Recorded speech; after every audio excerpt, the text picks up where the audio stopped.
Good evening and welcome. So today I'm going to be talking about Last of Us Season 2 Episode 5, Feel Her Love. I've got my notes here ready to talk about this very good episode. I really enjoyed this episode. I've enjoyed the series, to be honest. I heard a lot of people go, Series 1's fantastic. It's going to mirror the game. Series 2 got all wokey, and I've just thought it was a really enjoyable journey so far. Now it'll be very interesting because I believe there's 2 episodes left. Season 3's got commission, so I've never played the game, so I'm wondering if they've made it a bit of a two-hander where they're going to cut the game in half, or else this is going to be completely new to everyone. But it seems so short in regards to a game's journey, in regards to what is happening. It seems like there's a lot of loose ends that need to be wrapped up. And also the next episode, I believe, is flashbacks between Joel and Ellie, and obviously discussions that happen, relationships that were built, that we are going to see in regards to Joel and Ellie, and eventually seeing if they reconcile before it had, Joel had lied to her, or else that was never discussed. So it'll be very interesting in regards to seeing that episode. But then you have one more episode left, and you have a load of loose ends. You have Ellie trying to find or seek out revenge. You have Dana and the baby and Jesse finding out. Does he find out? Does he not? Where is that relationship going to go between Dana and Ellie? So it's very interesting in regards to what we will see in one episode. So I think season 3 will be a continuation possibly of the game, but also a continuation of Ellie trying to find Abby for her revenge mission in regards to it. So in this episode, the Seraphites use the phrase "feel her love." We see this in this episode, and that's what the title of this episode is called.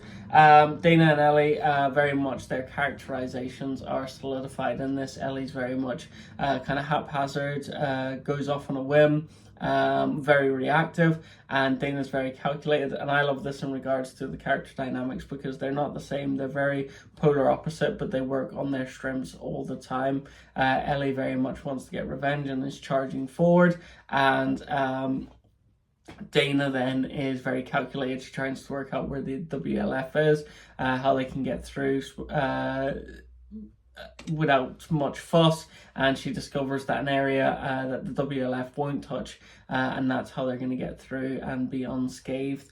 So Dana and Ellie have their characterizations right down to the T. I enjoy this. I thought it was good. I thought it was great in regards to they've got polar opposite characterizations, but you can see where they are very beneficial in kind of like a post-apocalyptic world.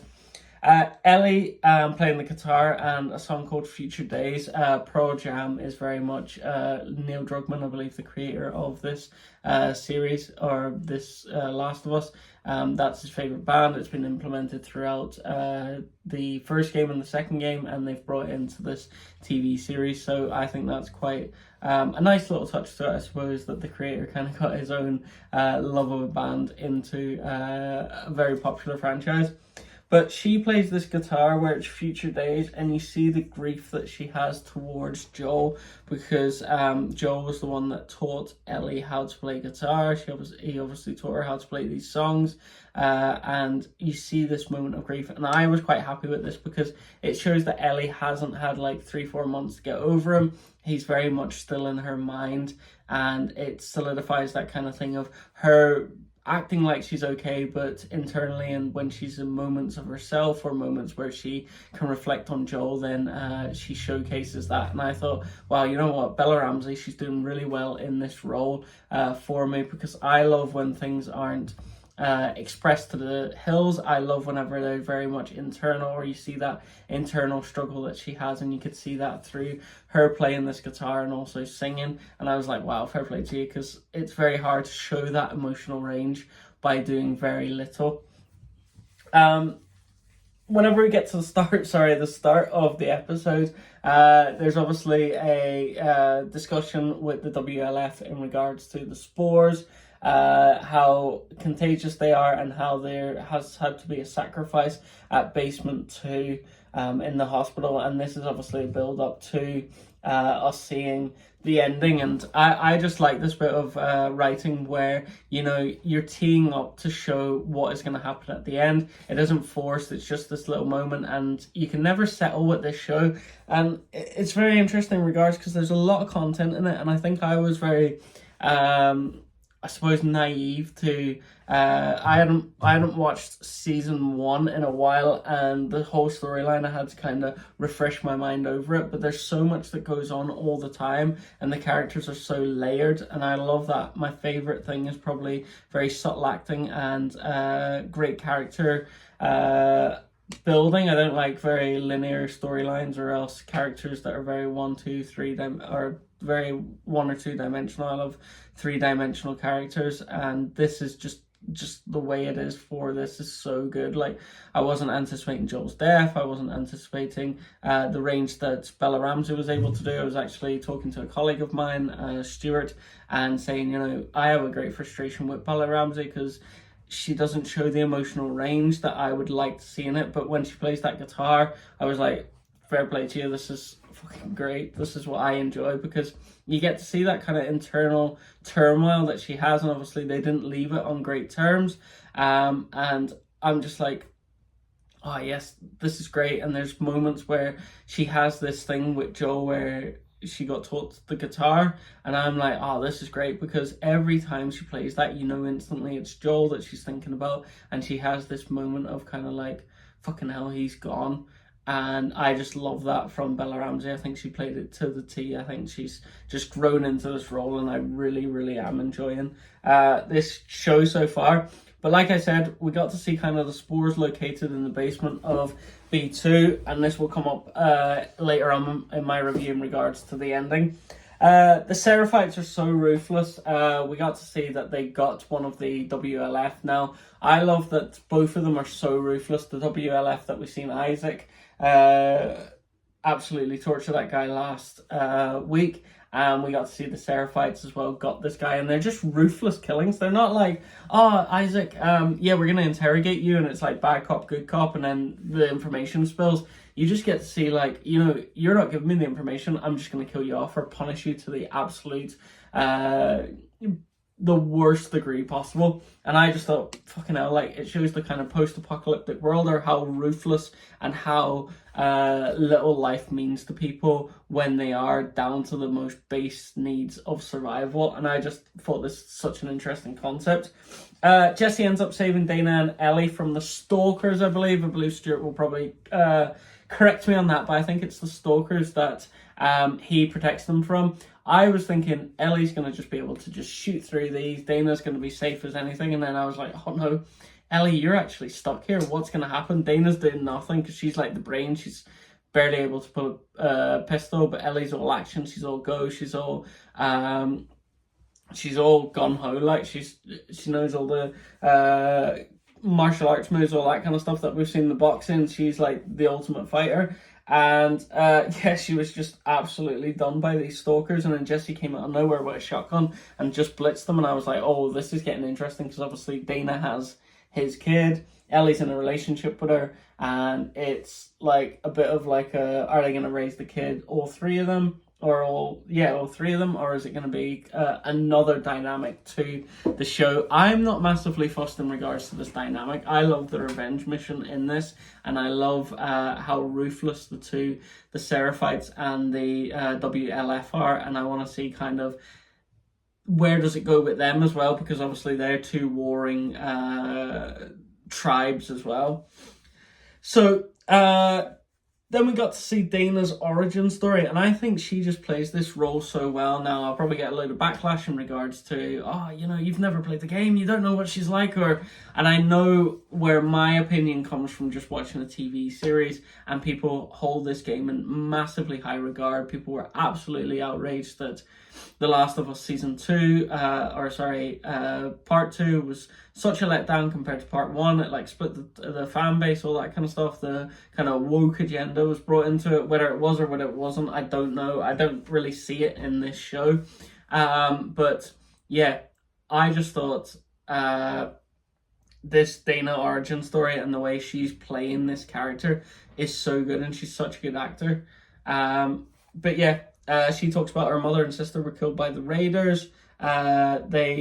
She took the gun, and the raider killed her mother and sister, and they were unable to kill the raider because Dana had taken the gun as an 8-year-old, and she went out and got revenge and killed that raider. And she's like, I would have done anything to kill that raider. I wouldn't have let anyone stop me. And this mirrors kind of Ellie's revenge mission, and also confirms that Dana's like, yeah, you need to do this for Joel, and you need to carry on, and you need to make sure that Abby fucking suffers, because I made sure that that raider got killed who killed my mother and sister. And I was like, fucking hell, fair play to you. And also it creates this common ground amongst them, and it also heightens the thing of the revenge, which I am so looking forward to. And then this brings us on to, so they meet the Seraphites. The Seraphites got one of the WLF I talked about earlier, Jesse and Dana. Dana gets hit by an arrow through the knee. Will it be an infection? Will it affect the baby? Will it make Dana and Jesse closer? Will they go back to Jackson? All these kind of questions pop up. But then we see Ellie, and she essentially is like, yeah, you know what? You two can go. I need to sort out business. And I was like, yes, let's go. And she gets into this little kind of broken spot in the hospital, and she finds Nora, and I was like, yes, this is like one of the bosses in a game. Let's go. Let's see what you're made of, Ellie. And Nora's like, you know what? I suffer PTSD from this. I thought it was ruthless. We haven't got over it. I haven't got over it. What Abby made us go through is awful. And she's like, you know, he did kill Abby's dad. That's why we did it. And she's just like, yeah, fuck you. I just want to kill you. And Nora does this run. She jumps down. She goes into, obviously, basement 2, where the spores are, where the previous people are killed off. And I thought the set design in this was absolutely brilliant. The spores coming out, the people who were struggling, who were like basically on death's door but still breathing. And I was like, how gruesome is this? But how brilliant is it that they've created this set, they've created this design, and it just suits so well with kind of the grim nature of what is happening in this world. And she tracks down Nora, and Nora's like, fucking hell, I've just inhaled these spores, I'm done here. And Ellie's like, Ellie reminded me of like Heisenberg, where, you know, his wife's like, Walter, you're not this kind of guy, you're blah blah blah, you're a physics teacher, no one's going to believe that you're this killer, that you make this meth. And he's like, who is it you think you're talking to? And I was just like, holy shit, this one he turns into Heisenberg. And well, the bit where he turns into Heisenberg is where he is that. Well, we won't get into it. Right, getting back to Last of Us. Go on a mad tangent, but getting back to Last of Us, so Ellie essentially goes, yeah, I understand everything that you're talking about, like, that is horrific, but I literally don't care.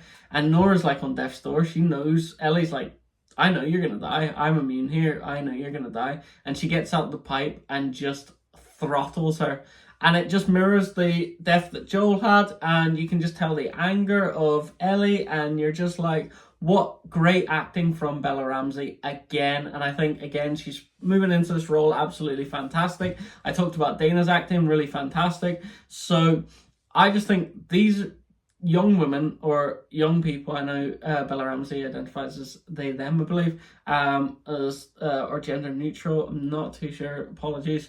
But I just love their acting in this, where it's just like, they've developed into the role so well.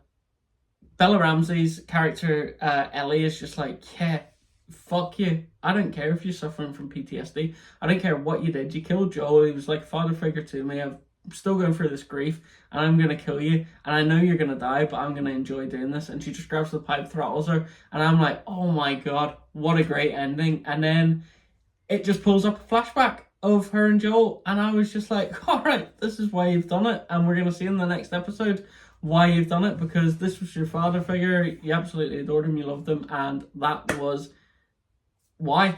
And yeah, just enjoy this season. 2 episodes to go. I think they're going to end on a cliffhanger, and I think as well then season 3 is going to be whatever it is in the game. So that's my prediction. I don't know if that's going to be right or not, but it'll be very interesting, because I think there's a lot of loose ends. There still needs to be the baby reveal. She still needs to go through a few other people. We need to see where Tommy's gone. what Jesse's going to do. Are they going to go back to Jackson? Are they going to stay? What's going to happen with the WLF and the Seraphites? So there's a lot to contain. And if there's a flashback episode of Joel and Ellie next, then obviously that's an episode gone. And then we have the finale. So I've really enjoyed it. I thought it's good. I know people are complaining about it. I know they complained about Joel's death, but hey ho, it is what it is. I complained about it, but I can see where it's going, and I've really enjoyed it so far. And thanks for the recommendation, Stuart McMonigal. Huge shout out to him. Thank you for watching. Goodbye.